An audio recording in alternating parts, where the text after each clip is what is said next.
আমরা বাংলাদেশে বাঙালিরা সচরাচর যে কোনো কালারের যে কোনো ড্রেসই ছেলেদের এবং কি মেয়েদেরকে পরাতে পারি এবং কি নির্ধারিত কোনো নির্দিষ্ট কোনো কালার দেওয়া নাই যে এটাই মেয়েরা পরবে বা এটাই ছেলেরা পরবে, তাই না?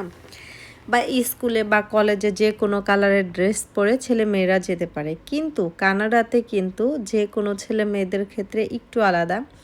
কোনো ছেলেরা যদি পিঙ্ক কালারের কোনো ড্রেস বা পিঙ্ক কালারের কোনো ব্যাগ বা ছাতা বা জুতা পরে, সেটা নিয়ে অন্যান্য যে বাচ্চারা আছে তারা একটু হাসাহাসি করে এবং কি মজা নেয়। সেজন্যই আমার ছেলে আজকে পিঙ্ক কালারের ছাতাটা লুকিয়ে লুকিয়ে নিয়ে যাচ্ছে। আমি চেষ্টা করব আমার ছেলেকে আমি ব্লু কালার একটা ছাতা কিনে দেওয়ার জন্য। আমি যেদিন ছাতাটা কিনতে গিয়েছিলাম সেদিন ওইখানে আরও কিছু কালারের ছাতা ছিল। কেন জানি না গোলাপিটা ভালো লেগেছে, সেটা আমি নিয়েছি, কিন্তু আমার মাথার মধ্যেই ছিল না যে আমি কানাডাতে আছি। কানাডাতে স্কুলে গোলাপি কালার ছেলেরা যদি নিয়ে যায়, একটু আশেপাশের মেয়েরা একটু হাসাহাসি করে। তো ভিডিওটি পর্যন্তই। আল্লাহ হাফিজ।